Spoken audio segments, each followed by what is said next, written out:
Olá, tudo bem?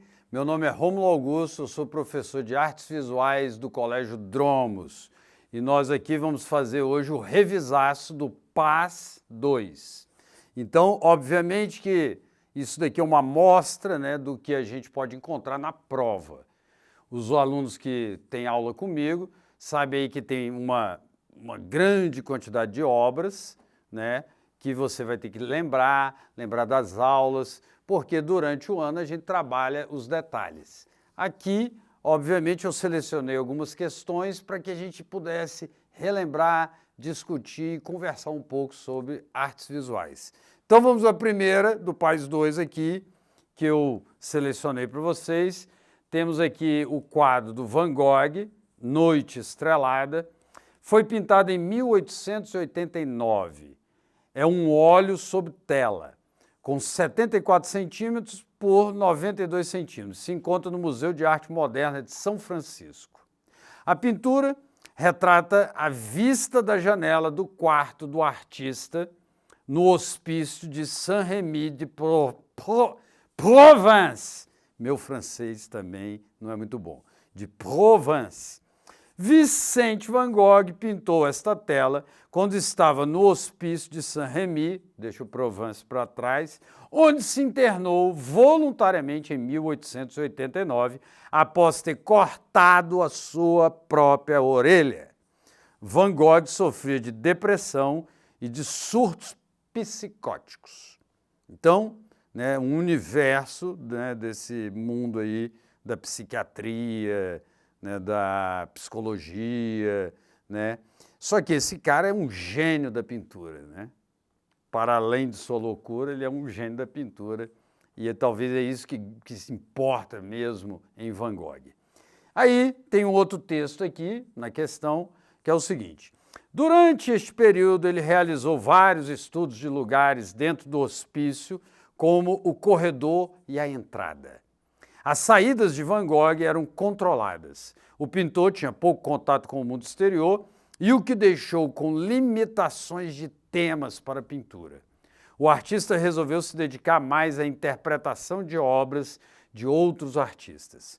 A obra de Vincent Van Gogh é um marco na história da arte. Sua beleza plástica é notável e os elementos que compõem a obra mostram o trabalho de um artista maduro. Muitos críticos consideram a obra um marco na carreira de Van Gogh, mesmo não tendo apreço do pintor quando foi feita. Ele não gostava muito. A pintura é muito expressiva. A visão do céu noturno turbulento com as espirais é marcante e faz contraste com a calmaria da pequena vila, pouco abaixo das linhas dos montes. Um cipreste que sobe na vertical toma a frente do quadro como uma figura de destaque no meio da paisagem. Ao seu lado, a torre da igreja também se projeta para o alto, que tem um erro ortográfico, mas de uma forma um pouco mais tímida. Ambos projetam uma ligação entre a terra e o céu. Esses são os dois elementos verticais nessa pintura de Van Gogh. A Noite Estrelada é uma obra cheia de sentimentos que transparecem nas pinceladas. Uma obra que contém fortes elementos imaginativos e que, de certo modo, transparece uma mente agitada. Vamos aí, mais uma vez você vê a obra, coisa linda, né? Temos aí um pedaço dela, né? Vamos adiante. Vamos aos itens, vamos ver aí, esse daí é uma questão, né, que é uma questão de marcar a correta, então vamos lá.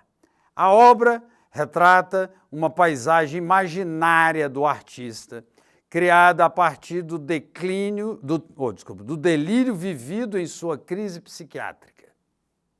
Você acha que é essa? Ela é imaginária? Ali no texto tratou ali de uma janela, um lugar que ele via. Vamos lá. B. As cores e formas da obra refletem o realismo mimético de Van Gogh a partir da única paisagem disponível no hospício. C. Sua pintura traz cores quentes que refletem estados emocionais vibrantes e sensações de leveza e alegria. Por sua grande peculiaridade e estilo único, o pintor Vincent van Gogh não é considerado expressionista. E apesar de suas particularidades biográficas e de seu estilo único, o pintor Vincent van Gogh pode ser considerado expressionista. Qual que você aposta? Qual o que você marcaria aí como correto? Vamos ver. É a E. Apesar de suas particularidades biográficas e de seu estilo único, o pintor pode ser considerado expressionista. E o resto, professor? O resto aí, né, tem erros, né? Então vamos pensar aí, né, que esse cara aí, ele não está ali imaginando a paisagem, mas ele, obviamente, que tem aí um vislumbre, né, do que seria a técnica dele, mas a partir de algo que ele está vendo. As cores e as formas da obra refletem realismo mimético. Não é mimético, não é realismo. Suas pinturas clãs refletem estados emocionais vibrantes, sensações de leveza e alegria. Não é bem assim, né? Essa obra ela é triste, né? Ela tem ali um peso. Por sua grande peculiaridade, estilo único, ele não é considerado expressionista, não, ele pode ser considerado expressionista, sim. Próxima. A partir da sua expressividade, retrata a visão do céu claro da manhã, com suas espirais que fazem contraste com a calmaria vivida por Van Gogh no hospício. Calmaria no hospício? E é da manhã, essa obra é de manhã? B. Vincent van Gogh pinta com o instinto, criando uma pintura dramática, subjetiva, que expressa em particular os seus próprios sentimentos. Parece interessante, hein? C. O expressionismo de Van Gogh é refletido por uma obra de cores reais e sentimentos claros, definidos e ligados ao cotidiano. Será? Não parece, né? D. A predominância dos valores emocionais sobre os intelectuais e, geralmente, os quadros retratam seres humanos em grupos e, muitas vezes, em comemorações. Você viu isso? Não.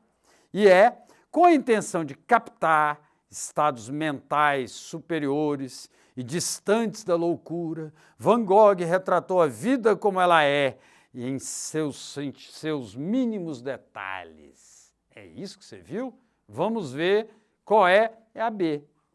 Criando uma pintura dramática, subjetiva, que expressa em particular os seus próprios sentimentos. Então, veja que o Van Gogh, e eu vi um Van Gogh ao vivo, é muito, muito dramático. Então você olha para a obra ali, se lança nela. Então eu via do quartinho, isso foi em Chicago, né? Ou em Nova York, eu já não lembro direito, faz muito tempo, década de 90, né? Eu era jovem demais.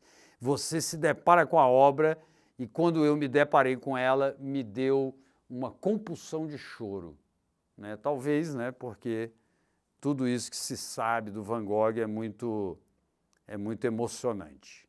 Aí, mais uma vez, a obra. E aí, outra questão. Estrelada noite estrelada. Pinte sua palheta de azul e cinza. Preste atenção aos dias de verão, com os olhos que conhecem a escuridão em minha alma. Don McLean, Vincent, Nova York, né? Então, uma poesia desse sujeito. E um pequeno texto. Uma das faixas do espectro solar, o amarelo, é cor primária, que, nas experiências químicas, surge do escurecimento progressivo do branco. Segundo Goethe, o grande Goethe, todo branco que escurece tende a tornar-se amarelo. Em contraste com o cinza, enriquece-se em qualidade e beleza, dá cor à inexistência. Então tem esses dois textos que nos ajudam e vamos aos itens. Considerando a tela Noite Estrelada, de Vincent van Gogh, vamos aos itens. E o poema, né? E o texto. 1. Na tela Noite Estrelada, as cores frias, utilizadas na palheta, contribuem para evidenciar o amarelo. O que você acha? 2. A tela Noite Estrelada indica o entusiasmo de Van Gogh com a temática das paisagens de verão. Certo ou errado? O que você acha? 3. Em uma interpretação possível da tela apresentada, as pinceladas em espirais amarelas e brancas na tela traduzem a instabilidade emocional do pintor, tal qual retratada na canção de Don McLean. Vamos aos itens. Marcou os teus? Vamos lá. 1. Certo. Na tela, as cores frias utilizadas na paleta contribuem para evidenciar o amarelo. O amarelo, né, é uma cor vibrante, as cores frias fazem ali esse contraste e está correto. 2. Vamos lá. A tela Noite Estrelada indica o entusiasmo de Van Gogh com a temática das paisagens de verão. Não tem isso. Ele está lá, né, dentro ali de uma situação de hospício, está internado, e ele está ali, né, pintando à noite, né? Então, essa ideia de ser o entusiasmo, né, tudo isso aí é um pouco estranho para a questão. E o 3 também está correto, né? É isso, a instabilidade emocional dele, né? Então, a gente pode interpretar, né, possivelmente. Então, são palavras que levam a questão a ser correta, né? Muito bem, vamos aí aos próximos itens. Continuação. 4. As cores utilizadas na tela provocam sensações na retina e sua percepção depende dessas sensações. Parece razoável, né? 6. A loucura de Van Gogh explica sua genialidade e sustenta a sua maestria técnica na tela em questão. Cara, a loucura não vai produzir a arte, né? O artista produz a arte. Então, a loucura do Van Gogh é um dado a mais da subjetividade dele. Então, vamos ver aí o que temos de gabarito. Primeira, correta, como eu bem pensei, né? Obviamente, muito claro, bate na retina e isso cria, né, uma percepção, sensações, né? E o ver é uma coisa muito importante para o ser humano. O ser humano, ele apreende a vida pelo que vê. Já dizia aí o Aristóteles. E o 6, também está errada. A loucura dele não produziu e não sustenta a sua técnica. Obviamente que não. Próximo. Aí a gente já tem a obra do Goya, né? Desastres da Guerra. E não há remédio. Então, uma obra, né, que está aí, né, forte, que tem a ver aí com dor, sofrimento, onde ele, como bom romântico, ele coloca isso na tela, bem vivamente, o sofrimento, a dor. Então tem aí um tom de desespero, de morte, e isso aí é muito claro na obra do Goya. Vamos adiante. Temos aí um texto. Se a injustiça faz parte do atrito necessário à máquina do governo, deixemos que assim seja. Talvez amacie com o passar do tempo. Deixemos que nossas vidas sejam um anti-atrito capaz de deter a máquina. O que devemos fazer, de qualquer maneira, é verificar se não nos estamos prestando ao mal que condenamos. Muito bem. Henri Thoreau, A Desobediência Civil. Vamos aos itens. Evidentemente, eu peguei itens que estão mais ligados às artes visuais. Na série Desastres da Guerra, Goya expressa percepção particular sobre o que considera uma injustiça dos franceses contra os espanhóis. 2.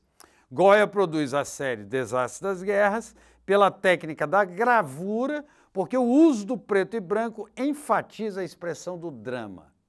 Será? 3, vai marcando aí. Considerando o que afirma H.D. Torrot a respeito do anti-atrito, depreende-se que a gravura, e não há remédio, reflete o anti-atrito de Goya às injustiças da guerra, favorecendo ao espectador reflexões sobre a realidade do contexto em que está inserido. Boa, né? 4, devido à sua conexão com a política espanhola para superar a guerra, Goya selecionou os títulos da série Os Desastres da Guerra, entre os quais se inclui E Não Há Remédio. Vamos ver? Vamos ver qual é o gabarito. Vai lembrando aí o que você marcou. Vamos adiante. Aí, mais uma vez, a obra, para você se inspirar. Vamos aos itens. Item 1, correto. Na série, Goya expressa percepção particular sobre o que considera uma injustiça dos franceses contra os espanhóis. É a visão dele e é o modo como ele está desenhando isso, né? E ressaltando certas coisas e não outras, né? 2, está errada. Goya produz a série pela técnica da gravura, porque o uso do preto e branco enfatiza a expressão do drama. Não necessariamente, né? Então, isso daí não é algo que você possa dizer que é isso, isto é um conceito, então toda expressão do drama eu vou fazer preto e branco, isso não existe. Porém, o preto e branco tem suas funções, né? 3, está correta. Vamos lá. Considerando-se o que afirma H.D. Torrot a respeito do anti-atrito, né? Então, o Estado cria o atrito, né? E o homem ali, com a sua vida, com suas percepções, vai criando o anti-atrito, é o que faz o Goya ao criar esta obra de arte ou estas obras a partir do que ele viu da guerra. E a 4 também está errado, né? Goya ali, ele não está ali conectado com a política espanhola. Ele faz a sua obra de forma independente, né? Então ali ele pode tratar da guerra ali sem, vamos dizer, fazer uma propaganda para o Estado, nem defender a Espanha como um país, mas ele está ali situando a sua obra a partir do que ele está percebendo sobre aquela guerra, sobre o sofrimento que a guerra causa. Vamos aos próximos. Temos aqui, ó, Aleijadinho, né? Antônio Francisco Lisboa, Paixão de Cristo. Temos aí, né, um trecho, aí, um pedaço, né, dessas estátuas que fica lá em Congonhas, Minas Gerais. E aí temos aí um texto. Esse texto vocês vão ver que vai fazer associação para química, então é algo que serve aí para outras áreas do conhecimento. Eu me restringi aqui às artes visuais, então vamos correr aqui com a leitura. Esteatito, ou pedra-sabão, é o nome dado a uma rocha metamórfica, compacta, usualmente formada por diversos minerais geológicos, esses os quais se destacam o talco, que tem essa fórmula aí, e a dolomita, que tem essa outra fórmula química. Durante o metamorfismo do esteatito, elementos podem ser incorporados aos minerais, recristalizados, na maioria das vezes na forma de substituições. Isso aí é química. Pelos seus raios iônicos, valência e distribuição de carga, alumínio pode ser encontrado em substituição ao silício e ao magnésio no talco, enquanto ferro e manganês substituem o magnésio em dolomitas. O artista fica louco com isso. Não entendi nada. Nem eu, meu filho. Mas vamos ler. Devido à sua alta condutividade térmica e baixa dureza, os produtos confeccionados com esteatito vão desde utensílios como panelas de pedra até obras de arte para o comércio local e para a exportação. O nome pedra-sabão foi conferido à rocha pelos artistas da época, entre os quais Antônio Francisco Lisboa, o Aleijadinho, chamou de pedra-sabão, né? Batizou, que a utilizou para esculpir os pupilos da igreja de São Francisco de Assis em Ouro Preto. Você já pegou num sabão, meu filho? Sabão é meio mole, né? Dá para você fazer, inclusive, esculturas de sabão. E a pedra-sabão traz aí um pouco essas características, é meio mole. Ah, professor, tem coisa aí que é meio mole, cuidado. Considerando a obra de Aleijadinho, produzida na imagem precedente, o texto apresentado e os vários aspectos que ele suscita, julgue o item. Na obra apresentada de Aleijadinho, identifica-se as seguintes características de estilo dos seus personagens. Professor, você leu aquilo tudo para fazer só um item? Mas não fica nervoso, né? Lê a sua obrigação, meu filho. Tu é aluno, tem que ler, tem que ler. Então vamos lá. Dos seus personagens, quais características? Queixo dividido, nariz proeminente, olhos amendoados e pupilas planas e braços curtos. Uau! Olha isso aí. Olha isso aí. Tá tudo aí, meu filho. Tá tudo aí. Então o item é correto. Moleza, né? Então, para quem estudou bem o Barroco, sabe que o Barroco tem características, que o Barroco está ligado à ideia de Deus, da igreja, de Cristo, tudo isso aí envolvido aí no trabalho, não só de Aleijadinho, mas do Barroco de uma forma geral. E agora fotografia. Fotografia é coisa nova, né? Então você vê, durante mais da metade do século XX, a fotografia documental foi basicamente feita com câmeras que utilizavam apenas objetivos de 50 milímetros. É até difícil explicar a fotografia, a revelação, né? Todo o processo químico até virar uma foto. Porque hoje você tira fotos digitais e isso fica numa memória. Isso, em geral, não vira o papel que antes virava. Eu sou velho, meu filho. Eu já entrei até num estúdio de revelação de fotos. Um dos nomes mais venerados da história fotográfica, Henri Cartier-Bresson, considerado o pai do fotojornalismo moderno, construiu praticamente toda a sua carreira utilizando esse tipo de câmera aí de objetiva. Então essa foto é uma foto muito famosa, e muito rica em significados e tudo mais. E ela é um momento, não é preparada. Cartier-Bresson, quando jovem, desenvolveu um profundo interesse pelas artes, em especial pela pintura. Entretanto, esse interesse foi substituído pelo seu amor à fotografia. Até hoje, ele é reverenciado pela fotografia produzida anteriormente. Na foto, Bresson capturou um jovem pulando sobre uma poça em pleno ar. A imagem tem uma agradável simetria entre a figura principal e as grades refletidas na água. Além disso, o anúncio de acróbatas à esquerda, a escada, os anéis de metal e o jovem saltando lembram muito um circo. Então, poxa, foi um grande achado, um grande momento fotográfico. Vamos aos itens. Acho que esse também só tem um, será? Ai, meu Deus. Tendo como referência o texto, a imagem, julgue o item. Uma das características da obra de Cartier-Bresson, ao francês de novo aí, é o fato de ele utilizar vários elementos de composição e equilíbrio das artes também nas suas fotografias. E aí? Então, olha que maravilha de artista. Num olhar e num clique, ele consegue capturar um momento mágico para criar uma foto que é uma obra de arte até os dias de hoje e provavelmente para sempre. Isso está certo ou errado? Olha a obra de novo. Maravilha. Está correto! Não tem nada de errado aí. É justamente isso. A grande qualidade desse fotógrafo, dessa foto, é este momento. O cara é abençoado nesse momento porque ele deu o clique. Não é igual a sua máquina que é fácil fotografar, que você tira rapidamente. Não, ele foi ali uma coisa muito ligada ao acaso e a sua, vamos dizer, sua intuição artística e sua técnica incorporada. Então o cara não está pensando, ele já sabe fazer.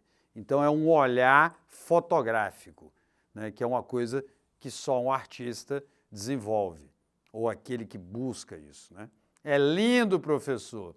Então a gente termina aí, né, com essa grande foto desse grande artista, dando aí mais ou menos aí uma ideia de como é que a universidade pode te perguntar coisas sobre as obras, tá? Eu gostaria que você tivesse muita sorte, para além de que você vai colher o fruto do seu trabalho. Então, ó, vá com firmeza, com tranquilidade, com calma, tente rever as obras, veja os filmes indicados no subprograma, que vai dar tudo certo. Um grande abraço, fiquem com Deus e até a próxima.